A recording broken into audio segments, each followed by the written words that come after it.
الحمد لله نحمده ونستعينه ونستغفره ونستهديه ونعوذ بالله من شرور أنفسنا وسيئات أعمالنا من يهده الله فهو المهتد ومن يضلل فلن تجد له وليا مرشدا ونشهد أن لا إله إلا الله وحده لا شريك له له الملك وله الحمد وهو على كل شيء قدير ونشهد أن محمدًا عبده ورسوله نشهد أنه بلغ الرسالة وأدى الأمانة وكشف الغمة ونصح الأمة وتركنا على المحجة البيضاء ليلها كنهارها لا يزيغ عنها إلا هالك. اللهم صل وسلم وبارك على حبيب قلوبنا خير الأنام محمد بن عبد الله عليه أفضل الصلاة والسلام.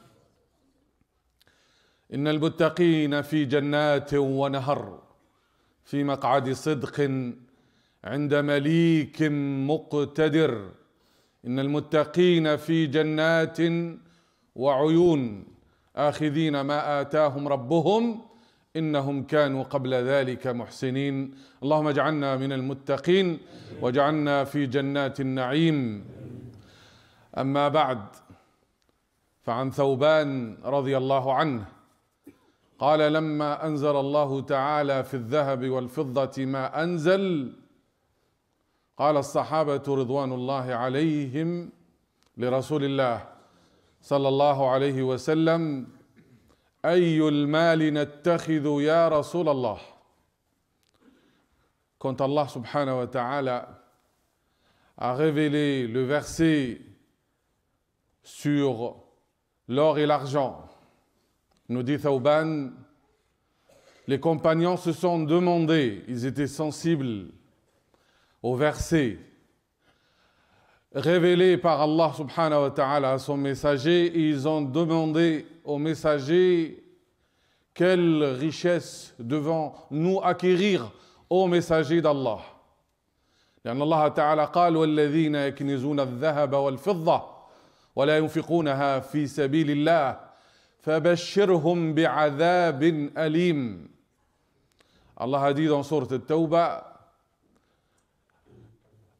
concernant ceux qui thésaurisent l'argent et l'or sans le dépenser dans le sentier d'Allah, ceux qui mettent des trésors d'argent et d'or et en oubliant les pauvres et les nécessiteux, Allah leur annonce un châtiment douloureux.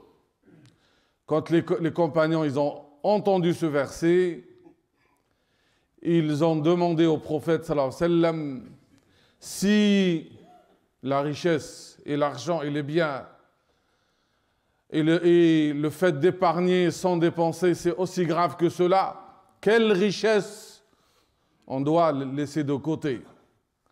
Ayyul mali nattakhidhu ya Rasul Allah.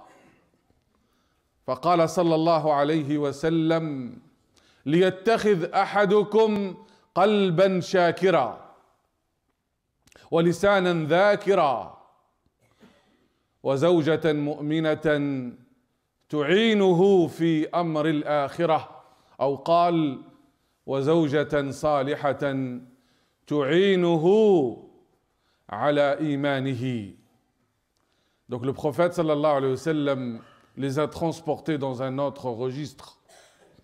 Il leur a dit: si quelqu'un parmi vous veut mettre des biens de côté ou veut acquérir une richesse, que la richesse dans ce bas monde, c'est celle qui restera dans le delà, c'est avoir un cœur reconnaissant et une langue qui ne cesse d'évoquer Allah, et une femme croyante qui aide l'un de vous pour les affaires de l'au-delà. Ou il a dit une femme pieuse qui aide l'un de vous dans sa foi. Qalbun shakir, avoir un cœur reconnaissant vis-à-vis des bienfaits d'Allah subhanahu wa ta'ala. Wa lisan dhakir, une langue qui ne cesse de se rappeler Allah, de l'évoquer, et une femme qui t'aide dans la reconnaissance et le rappel d'Allah pour se préparer pour l'au-delà. وهذا الحديث يدل على أن الزواج في الإسلام هو زواج للآخرة هو عبادة. Donc ça démontre que le mariage en islam, c'est une adoration par laquelle on chemine à deux vers Dieu. Et on se prépare pour l'au-delà. Le mariage, ce n'est pas seulement préparer la salle pour la fête et préparer tout et en oubliant l'essentiel, qu'on se marie parce que c'est un bienfait de la part d'Allah subhanahu wa ta'ala et qu'on se choisit par rapport à ce critère. Quelle est la personne qui peut m'aider dans ma foi, dans ma religion, pour l'au-delà? Quelle est la personne qui peut m'aider pour cheminer vers Dieu, pour accélérer mon cheminement vers Dieu? Et quand Allah subhanahu wa ta'ala t'accorde une femme pieuse, croyante, qui t'aide dans ta prière, qui te rappelle la prière, qui te rappelle l'adoration d'Allah, ou si Allah te donne un homme qui t'aide dans le cheminement vers Allah, il t'a donné un grand bienfait. قال صلى الله عليه وسلم الدنيا متاع وخير متاعها المرأة المؤمنة أو المرأة الصالحة. Donc si cette vie, nous dit le prophète sallallahu alayhi wa sallam, est une jouissance, la meilleure jouissance c'est une femme pieuse qui t'aide dans ta religion. والله سبحانه وتعالى يذكرنا بهذه النعمة التي نسيناها. Beaucoup de gens ont oublié ces bienfaits qu'Allah nous a accordés.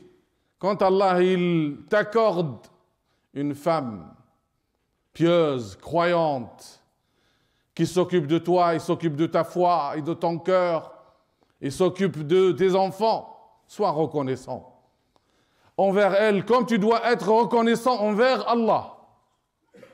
Et celui qui ne voit pas les bienfaits d'Allah ne remercie pas ceux qui lui apportent ses bienfaits. Celui qui n'est pas reconnaissant envers Allah subhanahu wa ta'ala, il va pas remercier les personnes qui lui font du bien, qui lui apportent un bien-être. Il est ingrat devant tous ces bienfaits qu'Allah lui a accordés, il ne les voit même pas et il ne cesse de râler. Allah subhanahu wa ta'ala خلق آدم وخلق حواء ولم يخلق جنسا واحدا ومن آياته et parmi ces signes أن خلق لكم من أنفسكم أزواجا لتسكنوا إليها وجعل بينكم مودة ورحمة إن في ذلك لآيات لقوم يتفكرون. Parmi les signes, les merveilles d'Allah, il a créé de vous, pour vous, des épouses, afin que vous établissez entre vous sakina, la tranquillité, la stabilité psychologique qu'on doit toujours préserver dans la maison. وَجَعَلَ بَيْنَكُمْ مَوَدَّةً وَرَحْمَةً. Il a établi entre vous un amour pur, une affection et une miséricorde. Et ça, c'est les piliers de la maison heureuse. On cherche la tranquillité et non pas la tension. On cherche à perpétuer l'amour et la miséricorde. Quand tu aimes ta femme, tu exprimes la miséricorde. إذا أحببتها رحمتها. ما فيش حب بدون رحمة. Quand tu aimes ta femme, tu lui accordes ta miséricorde, ta compassion, la tendresse, la douceur. Il n'y a pas d'amour sans miséricorde. والله سبحانه وتعالى يقول لنبيه فبما رحمة من الله لنت لهم ولو كنت فظا غليظ القلب لانفضوا من حولك. Ce message a été dit au prophète sallallahu alayhi wa sallam. Si tu n'avais pas cette miséricorde et cette douceur, alors ils seront enfuis de toi. Pareil, s'il n'y a pas la miséricorde dans la maison, et la miséricorde, ce n'est pas une compassion passagère. Ce n'est pas seulement on est miséricordieux un moment, au début, et après on est dur. On cherche toujours les fautes et les erreurs, et on ne voit pas tout l'effort que la femme nous accorde. On ne voit pas tout ce bienfait dans lequel on vit pour ne regarder que les défauts. Le Nabi sallallahu alayhi wa sallam يقول لا يفرق مؤمن مؤمنة إن كره منها خلقا أحب منها خلقا آخر. Que le croyant ne déteste pas sa femme croyante. S'il n'aime pas un caractère, ben qu'il regarde les autres caractères. Si tu n'aimes pas ta femme pour un défaut, et y a-t-il une personne qui est parfaite, regarde les autres qualités, ne regarde pas seulement le défaut, et sois reconnaissant envers Allah subhanahu wa ta'ala qui t'a accordé cette compagnie pour t'aider dans l'au-delà.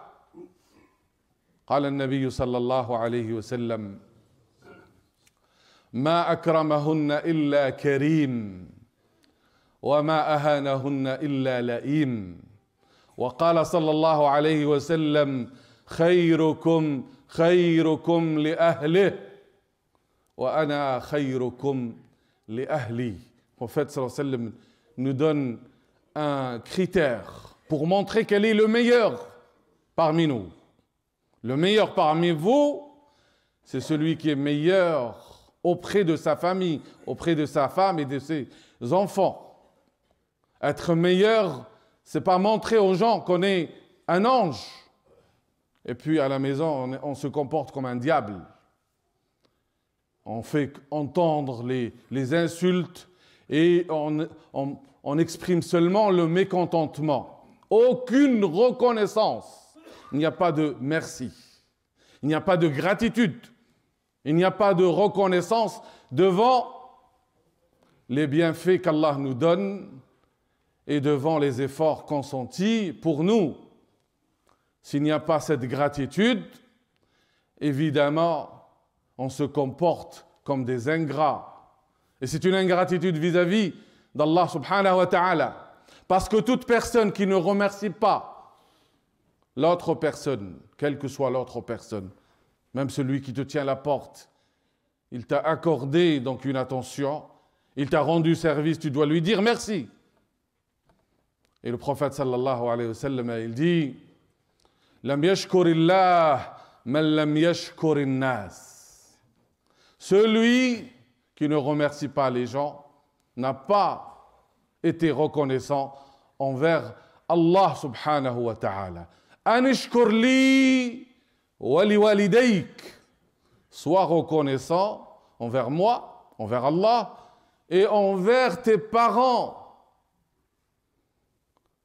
لأنه من لم يشكر والديه لم يشكر الله سبحانه وتعالى. Sois reconnaissant envers Allah, comme tu dois être reconnaissant envers tes parents. Et celui qui n'est pas reconnaissant envers ses parents n'est pas reconnaissant envers Allah subhanahu wa ta'ala. Et celui qui n'est pas reconnaissant envers les hommes n'est pas reconnaissant envers Allah. Et celui qui n'est pas reconnaissant envers sa femme, il n'est pas reconnaissant envers Allah subhanahu wa ta'ala. Parce que Dieu qui nous a accordé ce bienfait d'être dans le mariage avec une femme qui nous supporte et qui fait du bien à nous, nous a demandé d'être reconnaissants envers toute personne qui nous fait du bien. Allah qui nous a accordé ses enfants et ses petits-enfants. il nous a demandé d'être toujours dans la gratitude et la reconnaissance, parce que ce mariage est avant tout a été établi selon le livre d'Allah et la sunna du prophète sallallahu alayhi wa sallam. On ne fait pas la Fatiha comme célébration religieuse passagère. C'est un engagement très ferme. ميثاق غليظ هكذا سماه الله تعالى وأخذنا منكم ميثاقا غليظا. الزواج ليس شيئا هينا. C'est pas une chose qu'on prend à la légère. On s'engage vis-à-vis d'Allah avant de s'engager devant les hommes. Et on doit être dans التقوى. قيل للحسن البصري لمن أزوج ابنتي قال زوجها للتقي. À qui on doit donner sa fille? قال, il a dit, Hassan al-Basri, Sayyid al-Tabi'in, le maître des suiveurs, il a dit, accorde la main de ta fille à celui qui est pieux, qui craint Allah. In ahabbaha akramaha wa in karihaha lam yuhinha. S'il l'aime, il va l'honorer. Et au cas où il la déteste, il ne va pas l'humilier. Akramahunna illa karim. Il les a honorés, ne les honore que celui qui est noble. Wa ma ahanahun illa laim. Et celui qui humilie les femmes, c'est celui qui est vilain, qui n'a pas d'honneur. Parce que quand un homme te confie sa fille, il faut que tu respectes cet honneur-là, comme tu dois respecter ton engagement, comme tu dois être reconnaissant envers Allah, et tu dois montrer le meilleur de toi-même. كما قال الله تعالى وعاشروهن بالمعروف. المعاشرة بالمعروف بالمودة والمحبة. Et cohabiter avec elle de la meilleure façon. Parce que la cohabitation dans le mariage est basée sur l'amour pur et sur la miséricorde et sur la reconnaissance pour arriver à cette tranquillité, cette sérénité. وعاشروهن بالمعروف فإن كرهتموهن فعسى أن تكرهوا شيئا ويجعل الله فيه خيرا كثيرا. Mais si il peut y arriver qu'il y a des tensions et qu'au lieu d'avoir l'amour et la miséricorde, il y a la haine, il y a l'aversion qui s'installe, et si vous avez un changement dans vos émotions, patientez. On ne change pas une femme comme on change son téléphone. Il y a certains qui se marient et qu'après quelques mois, ils divorcent. Aucun respect pour ce pacte. Aucun respect pour l'autre partie. Aucun respect de la famille. Aucun respect pour les bienfaits. Parce qu'on se comporte en suivant ses passions et son ego. Allah nous dit, si on suit la lumière du Coran, Allah nous dit, et cohabiter avec elle de la meilleure façon. قال ابن عباس وهو حبر هذه الأمة معلقا على هذه الآية المعروف ليس أن تحسن فقط إلى زوجتك. Se comporter de la meilleure façon, c'est pas seulement faire du bien. قال أن تحتمل الأذى منها. Tu supportes aussi le mal ou le tort qui vient d'elle. فَإِنْ كَرِهْتُمُهُنَّ. S'il arrive que vous les détestez, فَعَسَى أَنْ تَكْرَهُوا شَيْئًا. Il se peut que vous détestez quelque chose. وَيَجْعَلَ اللَّهُ فِيهِ خَيْرًا كَثِيرًا. Alors qu'il y a un grand bien dans ce mal-là. وَعَسَى أَنْ تَكْرَهُوا شَيْئًا وَهُوَ خَيْرٌ لَكُمْ وَعَسَى أَنْ تُحِبُّوا شَيْئًا وَهُوَ شَرٌ لَكُمْ وَاللَّهُ يَعْلَمُ وَأَنْتُمْ لَا تَعْلَمُونَ. Il se peut que tu détestes quelque chose alors qu'Allah il fait un grand bien. dans ce que tu détestes et le contraire il est vrai et Allah il sait et vous ne savez pas.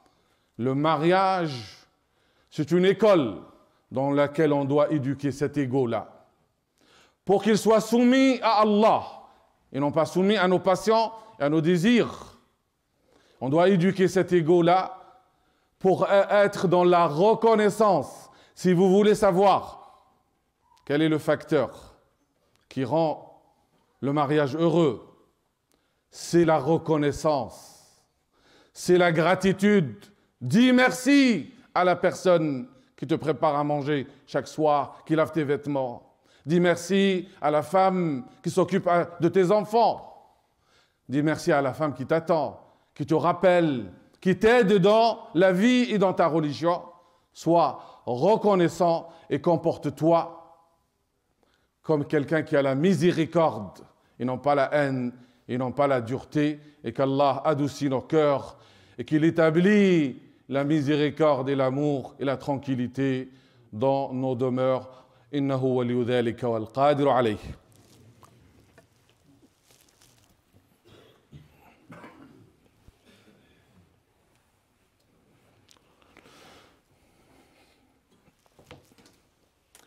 أحمدك ربي ومن أولى بالحمد منك فأنت رب العالمين.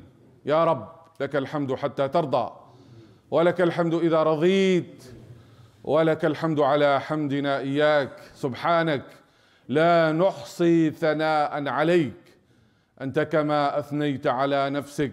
ونصلي ونسلم على خاتم الأنبياء والمرسلين سيدنا محمد وعلى آله وصحبه ومن تبعه بإحسان إلى يوم الدين. اللهم إنا نسألك موجبات رحمتك وعزائم مغفرتك والسلامة من كل إثم والغنيمة من كل بر. لا تدع لنا ذنبا إلا غفرته ولا هما إلا فرجته ولا حاجة هي لك رضا إلا قضيتها برحمتك يا أرحم الراحمين. ربنا هب لنا من أزواجنا وذرياتنا قرة أعين واجعلنا للمتقين إماما. اللهم اغفر لنا ولوالدينا وللمؤمنين والمؤمنات والمسلمين والمسلمات الأحياء منهم والأموات. اللهم ارحم موتانا يا رب واشف مرضانا اشف كل مريض. اللهم اقض الحوائج كلها من كانت له حاجة في هذا المجلس أو ممن يستمعنا فاقضها يا أرحم الراحمين. اللهم أصلح بالنا وأدخلنا الجنة التي عرفتها لنا واجعلنا من المتقين والسعداء في الدنيا والآخرة. وآخر دعوانا أن الحمد لله رب العالمين.